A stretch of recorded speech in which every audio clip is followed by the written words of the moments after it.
I'm Barron Cox, and I'm an active survivor. Been through a lot in life and still here. So we'll talk more about that as we move along.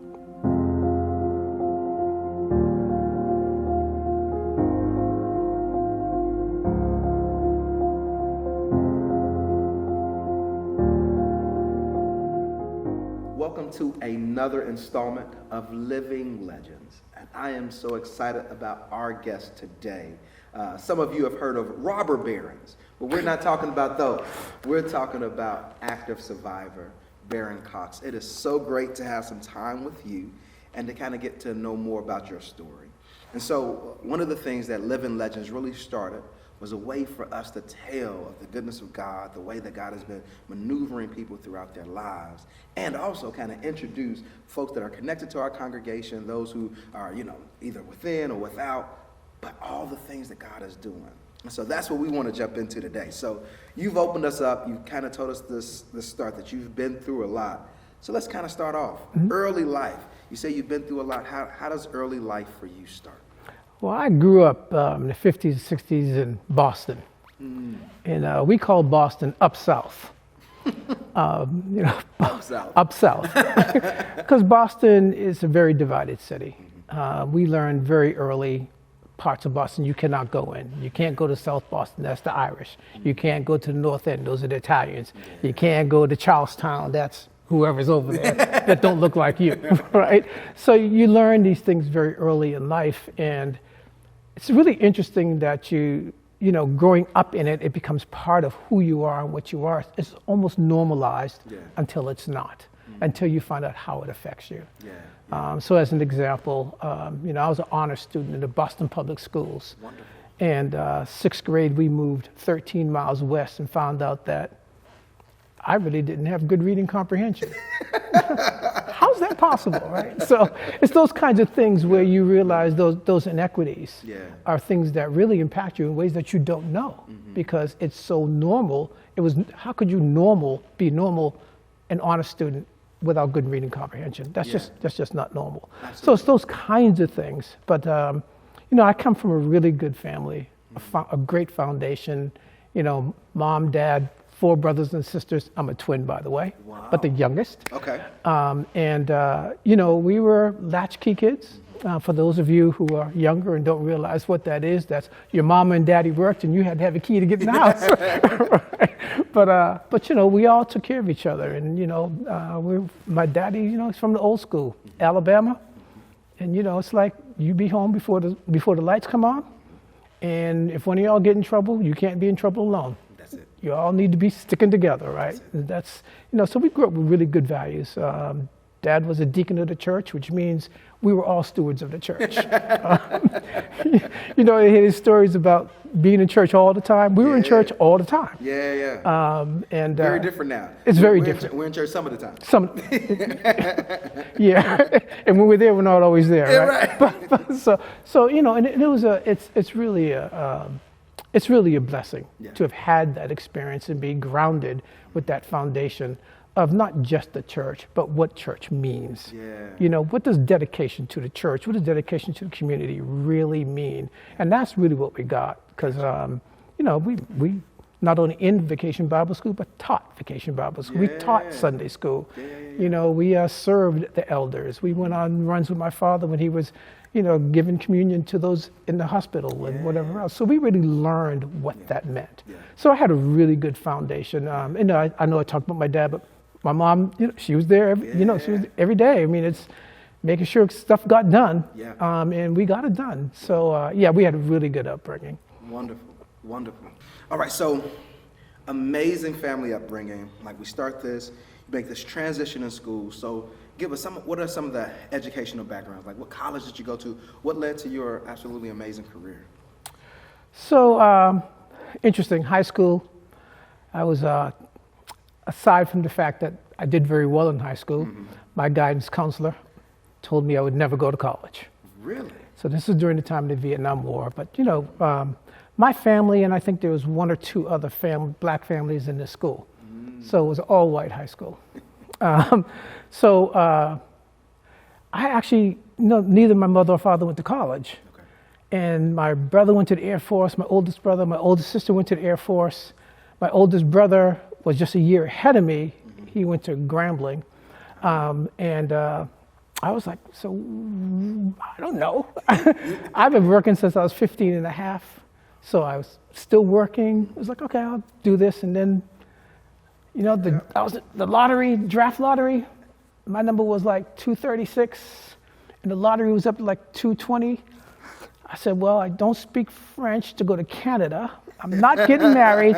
I'll go to college. And that's literally how I went to college. Wow. I got accepted to many colleges, but I went to Northeastern University. Okay. Majored in political science with a minor in English. Okay. Actually, it's a very interesting, in the heart of Boston, it was a commuter college. Okay. And actually, if I could brag a little, did quite well. Don't worry, we brag on God all the time. He blesses us with amazing things. Yeah. It's if we go back to what I was talking about in terms of being on honor roll in Boston, learning I didn't have good reading comprehension. I mean, one of the things I did around that is I lived the library in grade 6 through high school, because it's like, I'm not gonna lose. My daddy taught me, never blame your work on your tools. Your brain is one of your tools. So feed your brain and get it done. So, and that's how I learned that.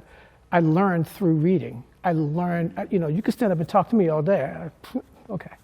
But if I read something, I do not forget. Wow. So you go from having reading comprehension, like deficiency, so to speak, to majoring in English. Well, this is my minor, political science with a minor in English. Right. Exactly, right. What a switch. Yeah. Okay. So I actually taught adult education, English, adult education while in college. Wow. Yeah, so, I had again, I talk about my blessings all the time, and people always ask, how do you know you're blessed? Why do you say that? Well, when you're blessed, you know it. Yeah. You just do. I mean, it's nothing tells you you're blessed, right? I mean, it's when you're blessed, you know it. And obviously, you must know that, but it is. And I was really blessed. I met some really great folks at the university, connected with the African American Institute. Okay. And that's kind of where I figured out I have a gift in leading. And this was in the days. So this was early '70s, 1971. Black studies was not a big thing. It was not a big thing. It was barely available. It wasn't accredited. Right. And so that was one of the first things, is that we fought for getting it accredited. And along with the deans in the African American Institute, I was asked to be one of the leaders to lead this demonstration on college, one of the many that we led. And what was interesting about that is, I think like in any university, it's a community, and there's communities within communities. Absolutely. And so the African American community wasn't always together. And one of the things I believed in is that we should not be fighting for anything that was only for African American students, because we'd never win that fight. Yeah. We can get the same thing if we argue this is a benefit for all students. Yeah. And so we did that. So after the third or fourth demonstration of shutting down the university and getting things, we got like the, African American police, we got them promoted. Wow. We got security to really look at protecting all students. Wow. We got, obviously, the courses accredited. Yeah. We actually got the African American Studies Department to be a real studies department with real faculty and real staff from around the globe, which a lot of non-African Americans benefited from that. Some good, and so there's a lot of good lessons in that around how do you lead a fight. And of course, a lot of African Americans say, why are we fighting for other people? We need to fight for ourselves. But yes, and exactly. Yes, and so so when we talk about, where did I find that? I mean, obviously some of the deans were really helpful and encouraging me to, you got a brain, use it, right? But my father also did that too during the riots. It was like, you didn't go out there in the streets throwing bricks. Do you understand what you're fighting for? Yeah. Right. I mean, very early, I when I wrote papers, it was on Frederick Douglass, the Tuskegee Airmen, right? This is in the 60s. That's what I was encouraged to write papers on. So I had a really strong foundation in our culture. Gotcha. So this is amazing. So now we have a life of activism, again, beating odds, changing things. And, as I'm sitting here recognizing that not just at your university, but universities all over the country, right, have to go through this kind of same process. And schools like yours are pointed to like, well, look at what they're doing, look at what they're doing. And so now, 2023, I'm in a program for African-American preaching and sacred rhetoric. Would have not would have been possible, would not have been possible had it not been work that you all did back in the 60s and 70s, right? So still standing upon the shoulders of others, accredited university, right? So then you do this activism in college. What comes next? Well, the president of the college, who I sat across the table from many times, in a bit of an adversarial position, called me into his office one day. And I'm like, okay, And one of the things I always believed is that you should not be one of the students, and I was never the student leader. Okay. I was one of the students leaders, to be real clear about that. But he called me into his office, and I'm like, okay, what do I do? And my whole thing was, don't ever be in front if you don't have the grades to stay in school, because they can get you on something. Easy. Right? Easy. So I said, all right, he can't kick me out, so what does he want? He asked me to be one of the representatives from the university to help solve the school desegregation issue in Boston. And you may have seen that in the news, that Boston had one of the biggest issues around segregation in our public schools.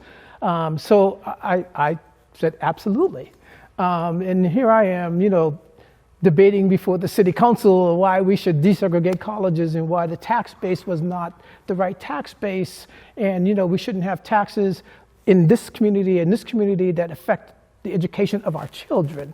It was really interesting for me because I had to study the political system. I had to know what was going on in the systems in order to have that debate. Absolutely. And it was just, here I am, this, barely 20-year-old kid. But it's like a perfect confluence, right? It is political science major, it is English major, and it is experience of an African-American kid, right? Like growing up in segregation to be able to speak to the heart of why desegregation could be being a victim of it and say, let's talk about the solution to it. Absolutely. Right? So it was fantastic.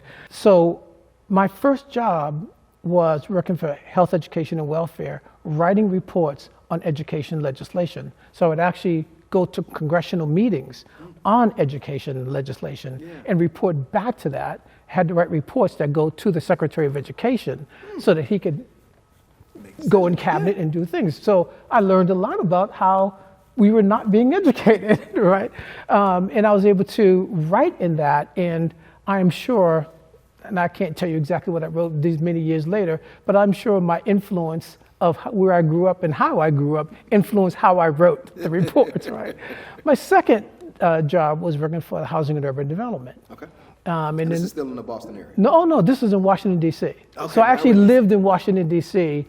during these periods. So I lived in Washington, I was school in Boston, then I live in D.C., go back to Boston, back to D.C. Okay. And the second one was Housing and Urban Development, where I worked on housing legislation and housing compliance. So, this was a whole part of every house, every building that got federal grants had to be EEO compliant, right? And, so I'd audit those and, so it was those kinds of things. So I was getting really immersed in really the inequities in society from a legal point of view that I had experienced from a personal point of view, right? So you learn about all that stuff, and it impacts you in ways that you could either get angry or you could do something about it. And my choice was to do something about it. So after college, I stayed with the Housing and Urban Development, working on that. And then I went into a power construction industry, Stone and Webster, where I went around the country auditing basically power plants, right? Coal-fired plants, nuclear plants, et cetera. And bit of a change. It was a bit of a change, and I learned I grew up well. when you go to some of these places where these plants are located, Right. He's like, I thought I had one. right?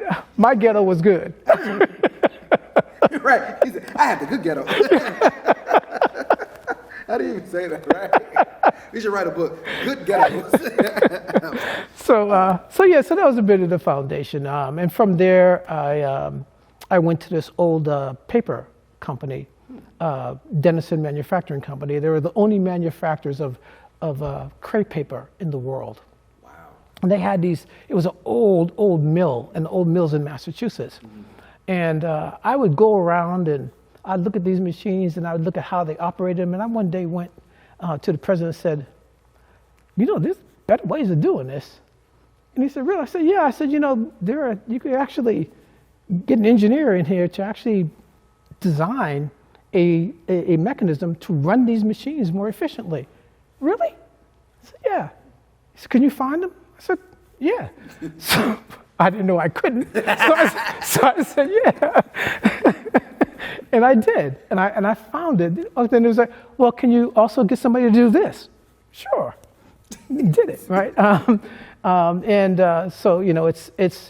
So it's these progressions, and I didn't know that would lead me to the technology world. Because what happened was... I just got to chart this, right? Because this is what makes this amazing, right? We go from school, activism, we go into housing and educational legislation, then we jump to power plant, then we jump to paper mill, revolutionized really a company there. Like you kind of said it like as a byline. Yeah, I kind of totally innovated the entire company, right? That is doing the only one that's doing this to now transitioning to tech. Right, so this has to be what, late 90s? Oh 80s? No, this is still late 70s, early 80s. Really? Yeah. So this is before even tech was like a thing to call it tech. That's right. Yeah. That's right. I mean, in fact, the Apple II had just come out. Okay.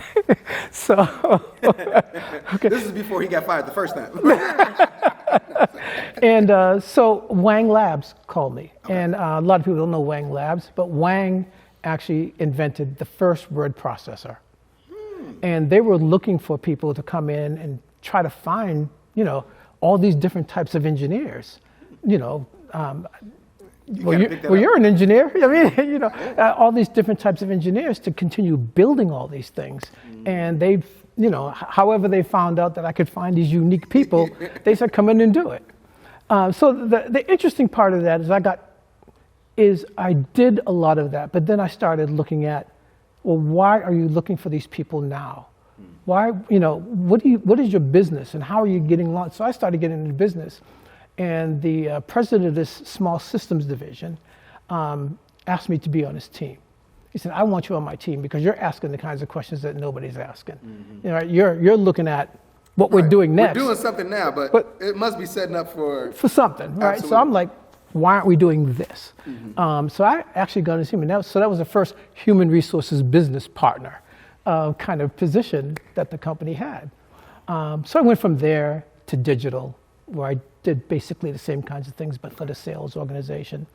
And then in 1988, so here we go in the 80s. Mm-hmm. So 1988, one of the gentlemen from digital went to Apple, and he called me from Apple, says, we need you out here. Wow. And that's how I got to Apple in California, doing some of the same kinds of things. So one of the, and I imagine when you get to Apple, it's probably not a large population of African Americans doing work. No, not at all.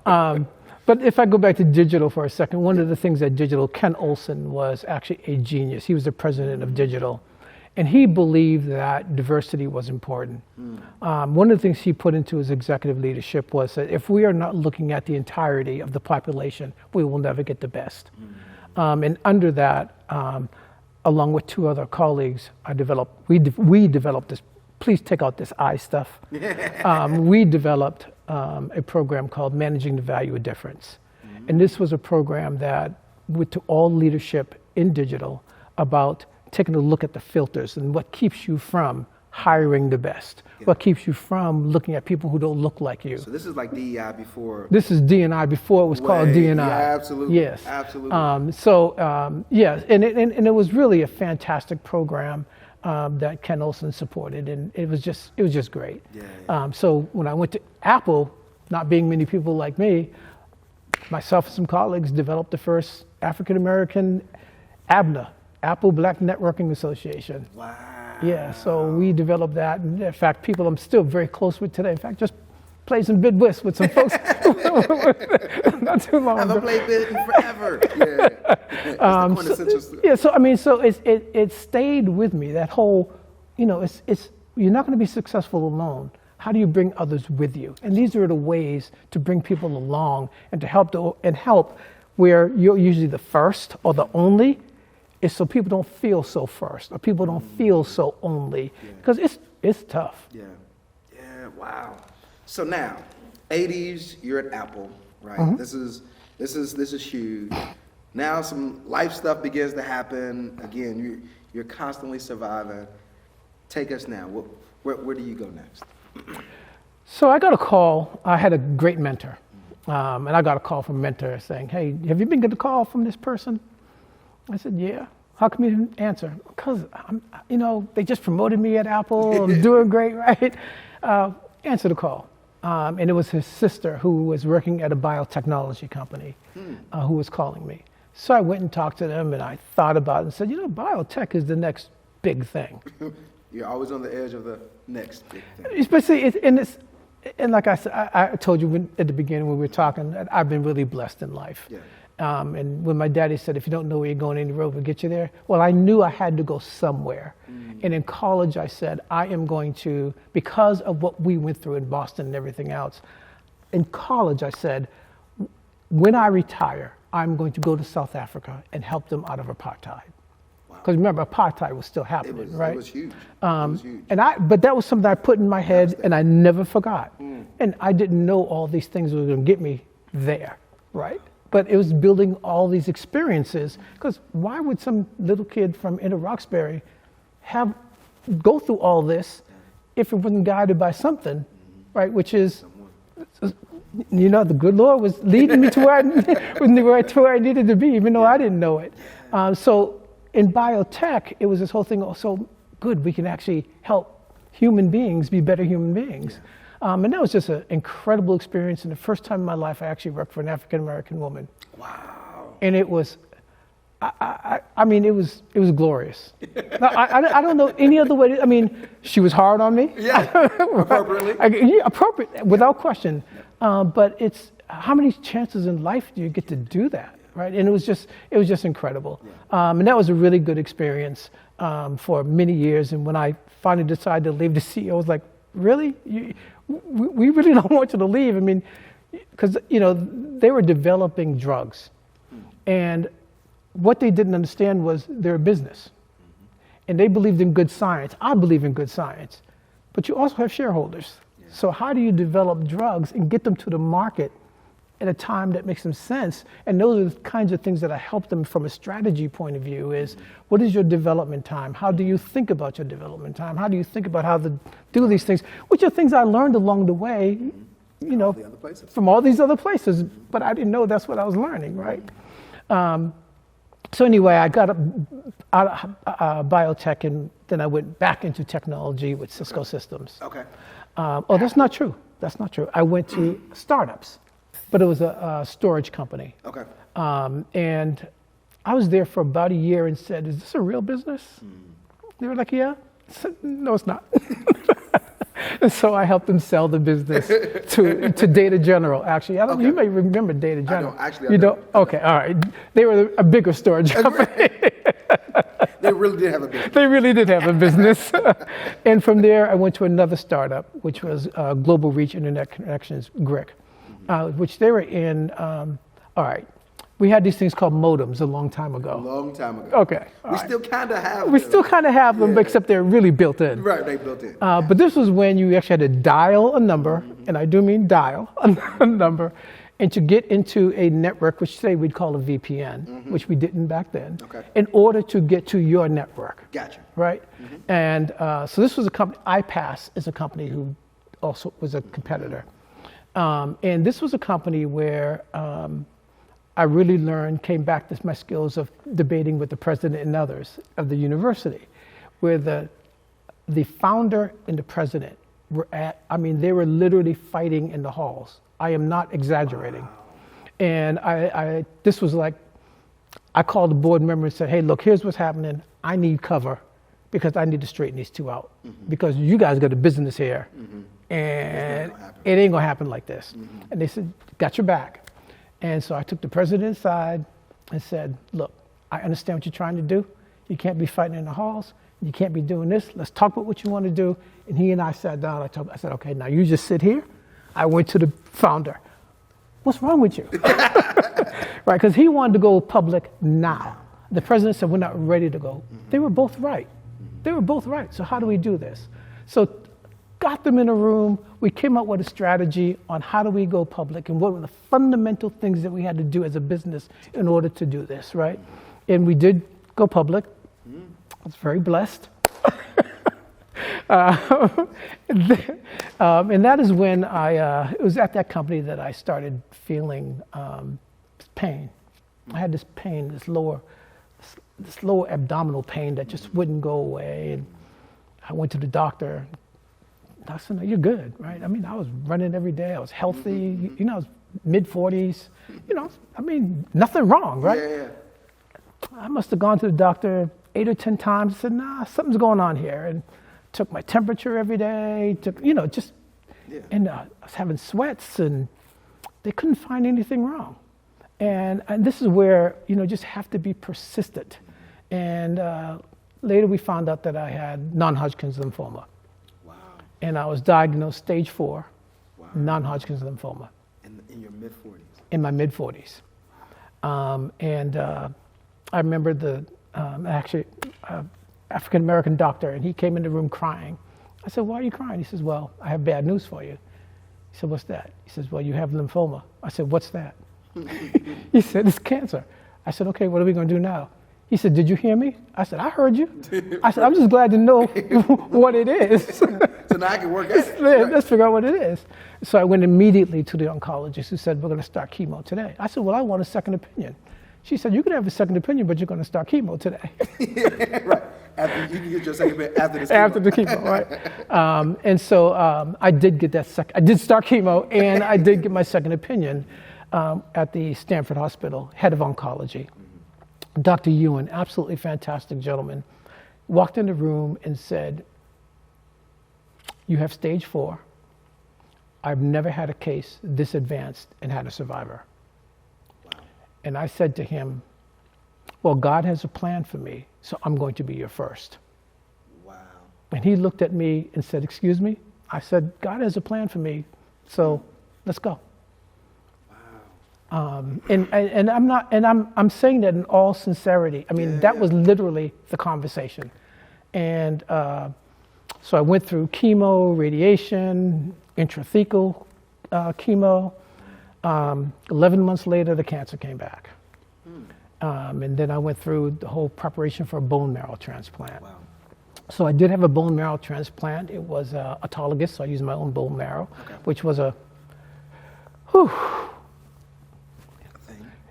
it wasn't a highlight in my life.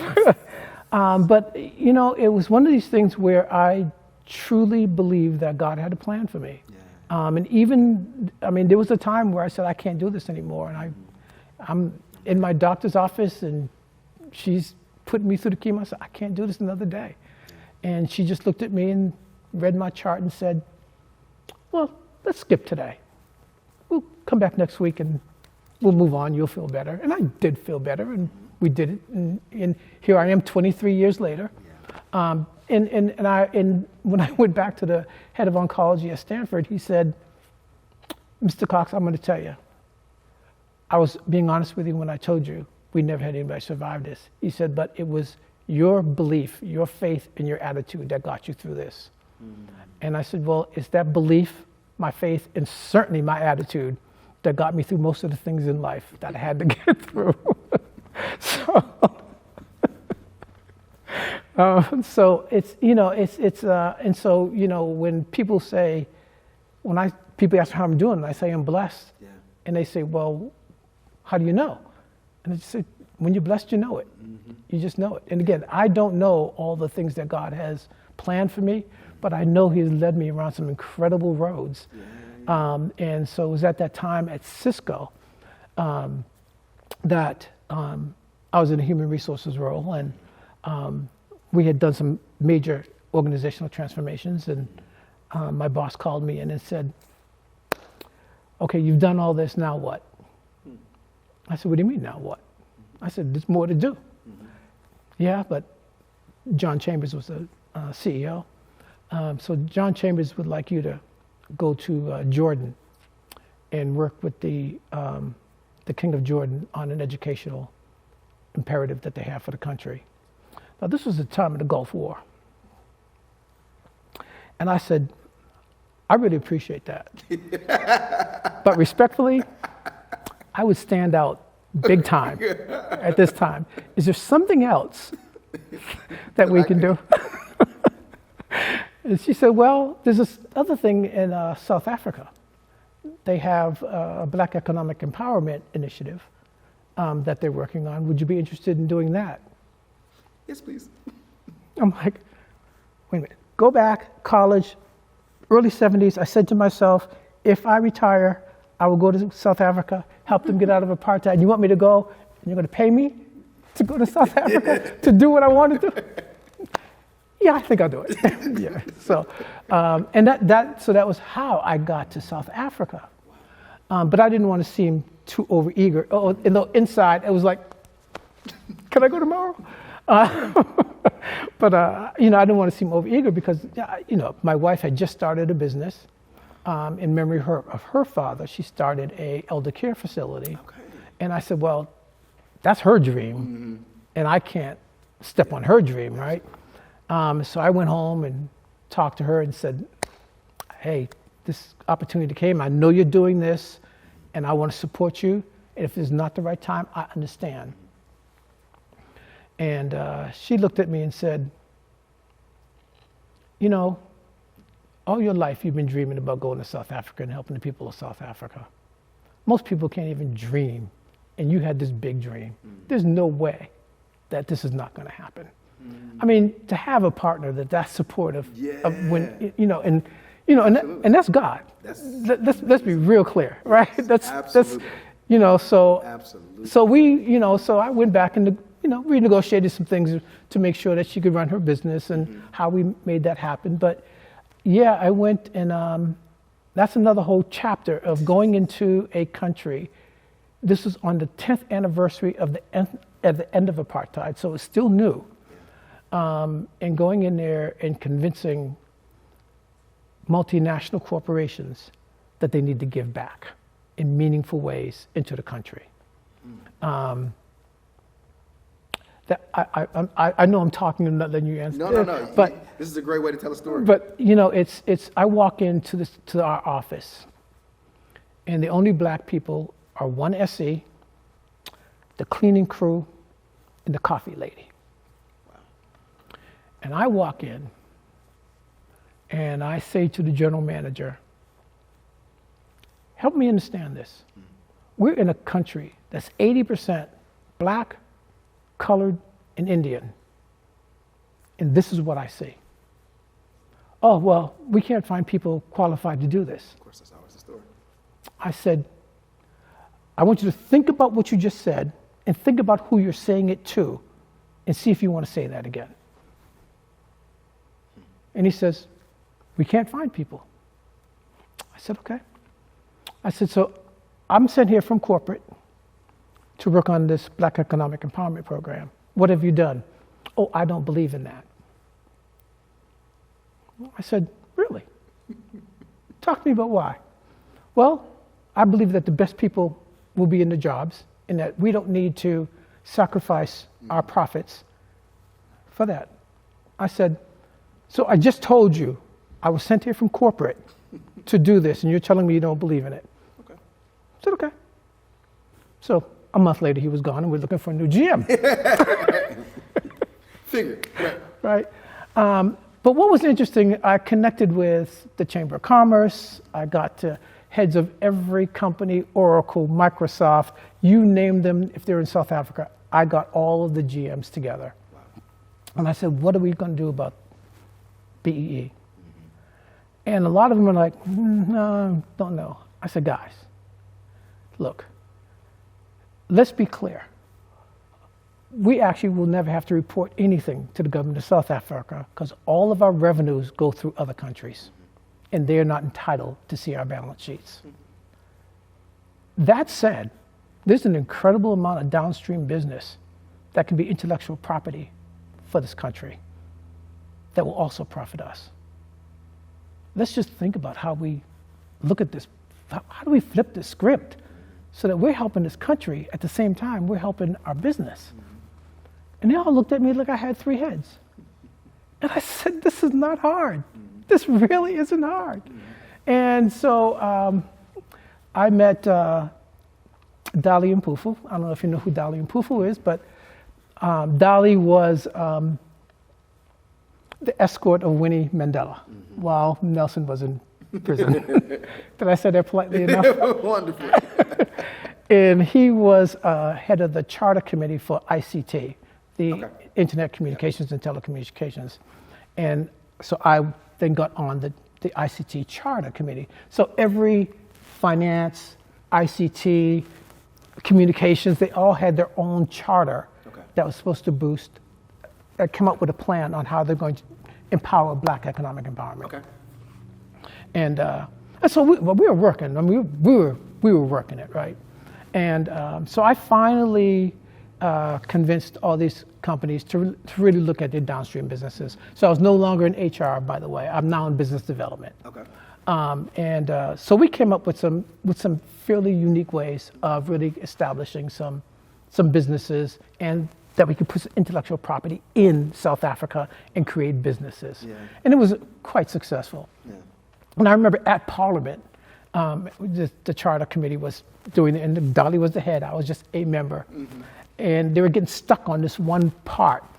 And he whispers back to me, remember what you said?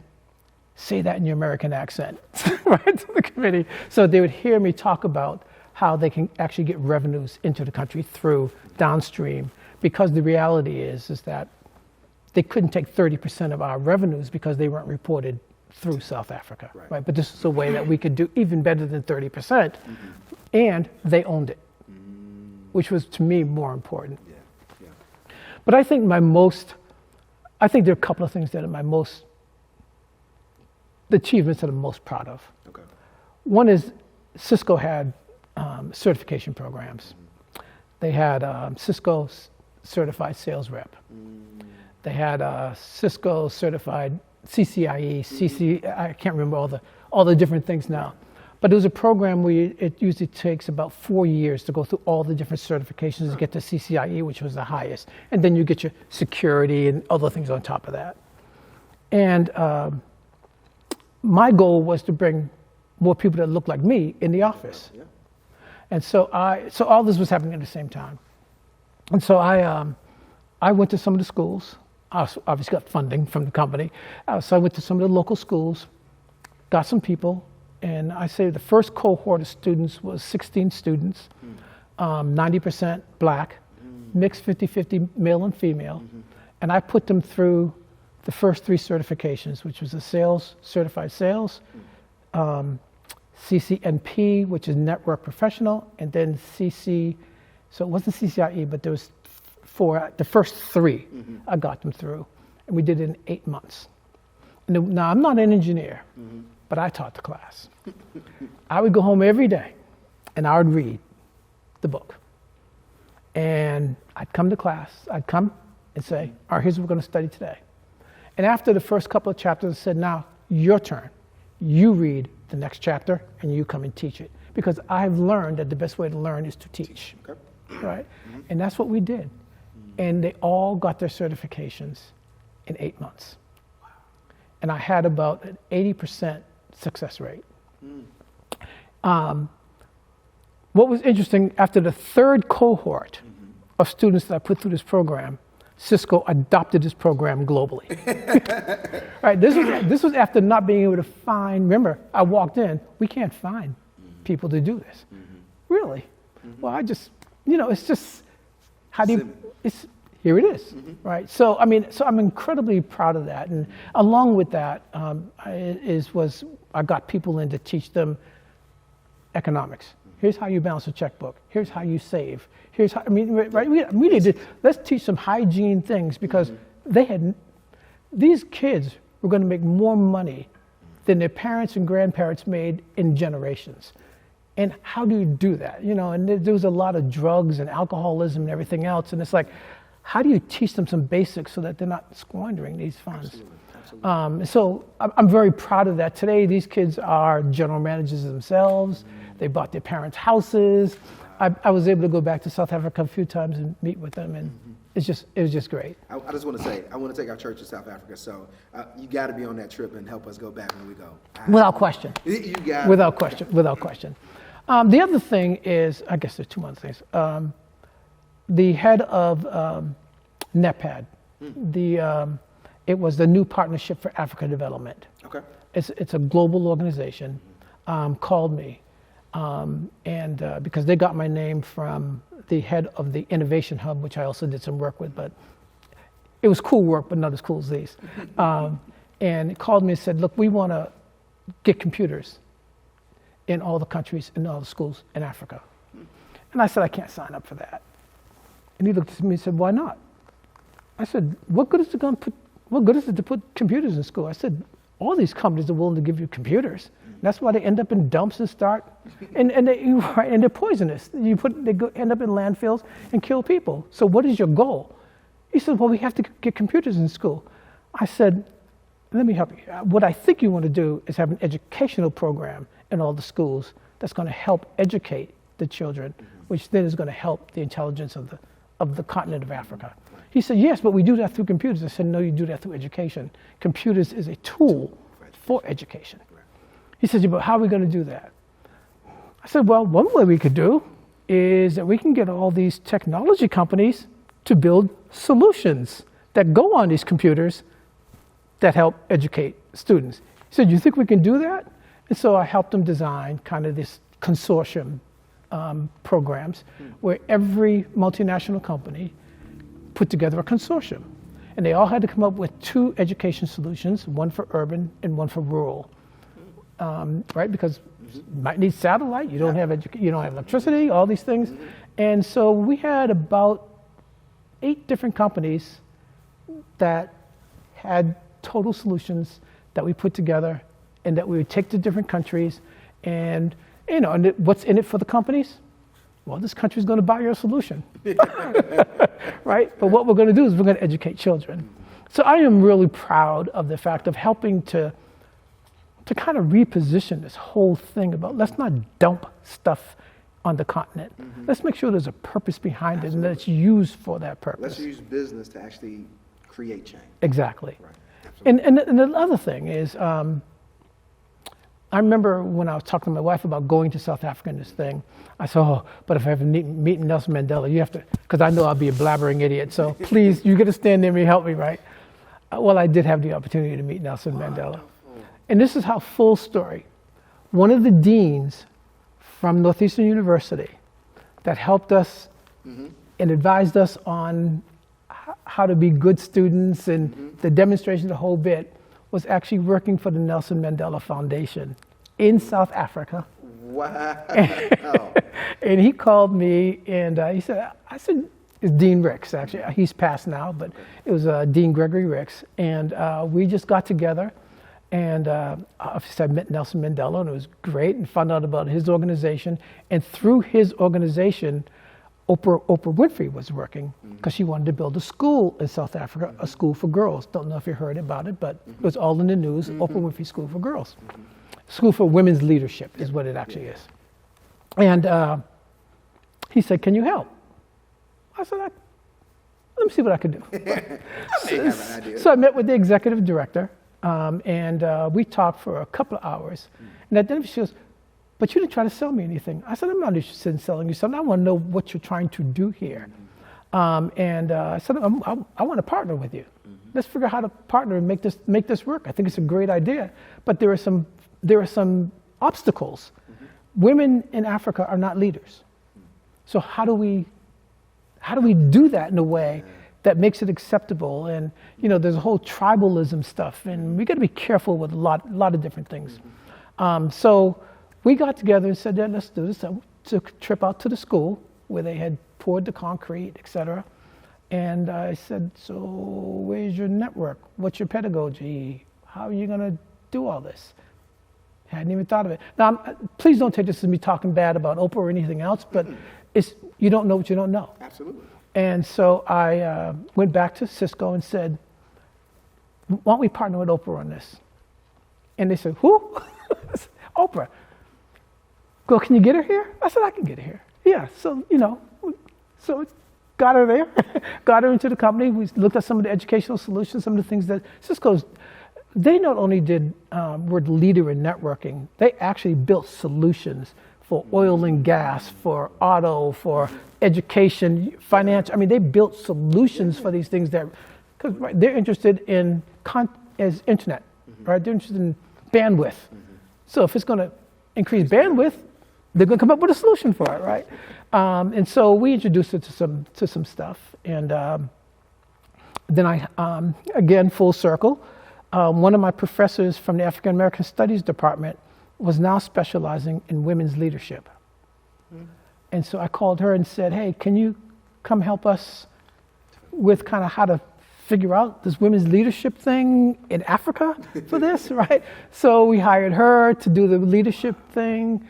I got in touch with Sesame Street, and they helped us with some educational programs. And I mean, it was just, and people always say, well, how'd you know you could do that? I didn't, I just did it. Right?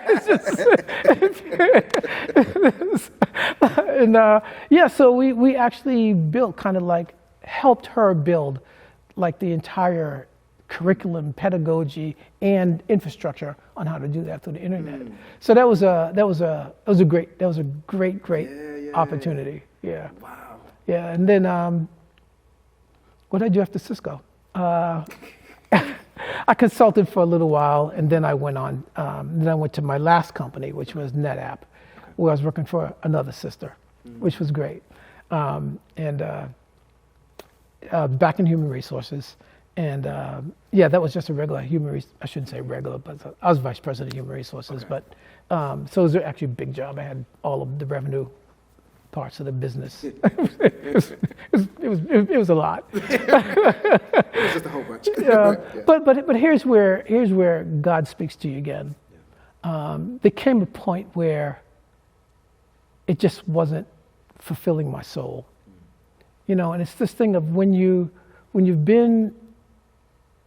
had the opportunities that I've had in South Africa, when you had the opportunities I had, when I look back, and I remember when I went to Cisco, they talked about the evolution of the internet. I actually worked at all the companies. I looked at all these companies were companies that were doing this. It wasn't called internet then, right? Because we were just doing how do you communicate within the buildings, and then how do you commit from this building to this building, right? I mean, floor to floor, building to building, and then it became this thing called the internet, which actually the U.S. military developed. But still, it was all these things that went into that, and I was like, oh, I did that, I remember that.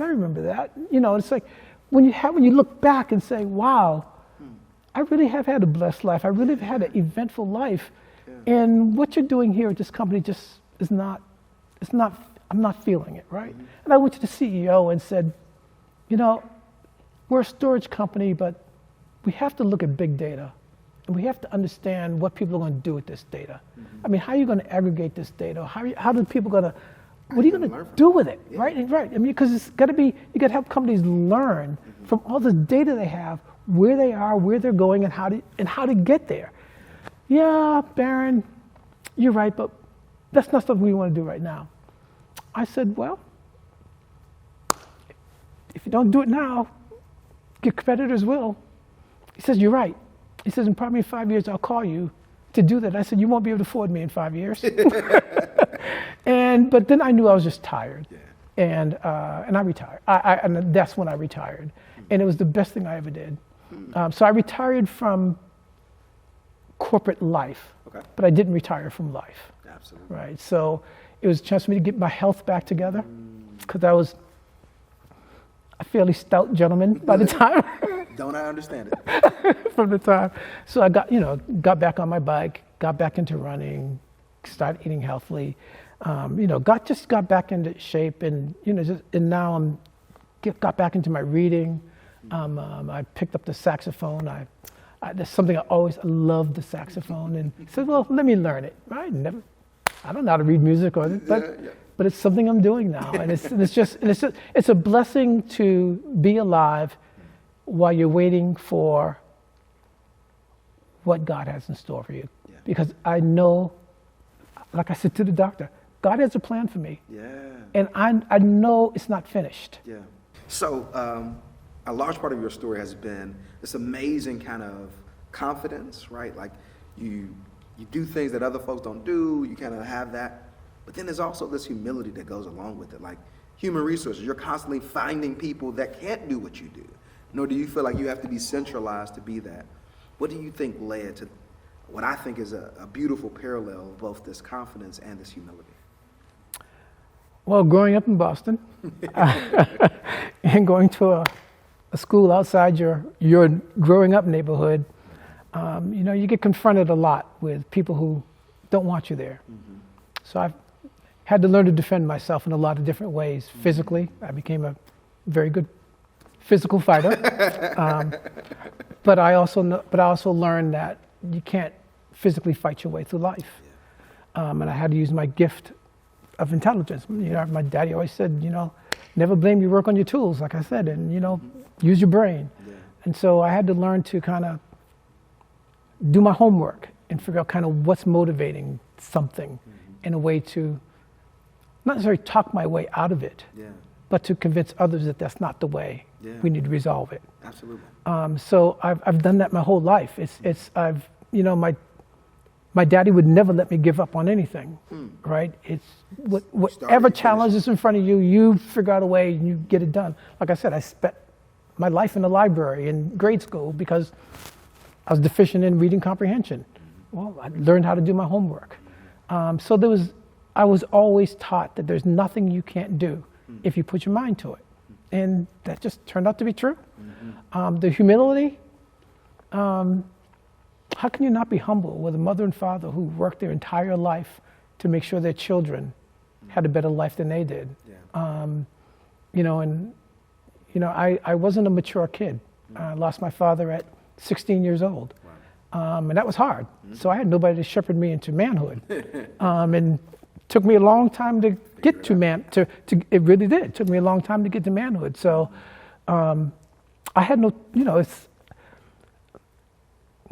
even though because of what I did, sometimes in college I was called black and belligerent, the reality is that, I believe that you don't get to these successes alone, that you brought others with you, that it wasn't your struggle, it's our struggle. Mm-hmm. And yes, while I may have been a leader in them, I wasn't the leader in it because I was being led, right? And it's like, it's essentially you did a sermon the other day about treat your slaves, everybody's slave and master, right?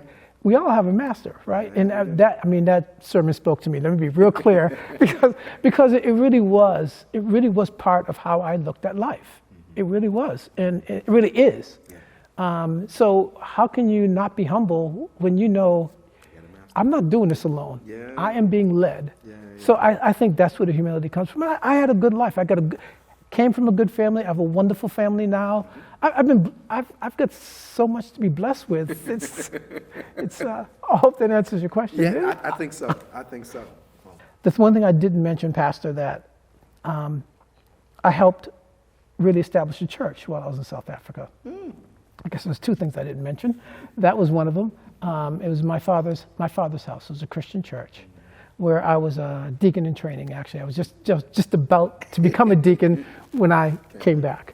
And it was just incredible learning I would, it's not an equation, it's not equal.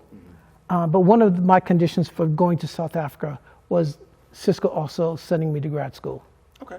And what I did was say, what are the top 5 grad schools in the country? Because I'm going to go to one of those, right. Especially since you're all paying for it, right? And I went to the Fuqua School of Business, Duke University, where I got my degrees in global business, okay. Which kind of makes sense given what I was doing. And what I learned through that is they really didn't teach me anything except the names of things that I was already doing, right? And so I shouldn't say didn't teach me. I learned things, but I learned that there were things that I was doing. Oh, I didn't know there was this name to it. That's okay. That's what we're doing. Right. And so I was living far more of a Christian life than I even knew I was. Right. I mean, so all those things I learned as a kid in church, it's the way I approached. I mean, I never had to cuss anybody out while I was in South Africa. The one time, South Africa, dangerous place, right? I never had a problem. I mean, we went downtown Joburg. My wife was getting her hair braided on the street, right? I go in the office and tell people, well, weren't you afraid? Why? Everybody looked like me, right? And it's just living in a way where I valued the people I came across, which is very Christian. I mean, it's amazing how it works. And it just works, right? And so that same thing in church is just, and then reading and studying the scripture, it was like, oh, that's what I was doing. Right. I mean, and I think it's really interesting the way these things go hand in hand. And I don't wonder honestly, but I can't imagine what my life would have been had I not had that foundation to learn what I didn't even know. But I was practicing without knowing it. And I really think that's, and that's why I say, God has a plan for me. And I think all this was part of his plan because absolutely, I didn't get there by myself, right? But I really, and I know that you just don't sit and wait. It's got to be active. You got to be actively pursuing what is that thing, absolutely. Right? And I think I do that every day. I'd like to believe I do that every day. You have told a whirlwind story, and I know this is only but a bit of the iceberg, really, for the variety of things that you've done. But if I was to give you one last question, anybody listening, variety of folks, hearing all the ways that you've been able to maneuver, what would you hope that they are able to remember, to take from just really hearing your story and the legacy that God has been able to provide for you?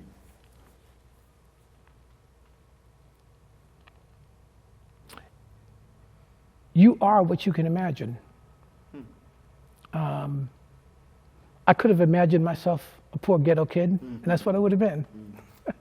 But I think it's just going back to, my father saying, if you don't know where you're going, any road will get you there. Have a plan. Believe in God, believe in yourself, and you will get to the place that you need to be.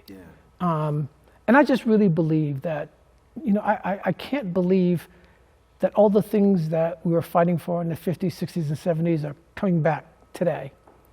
So I know the fight's not over.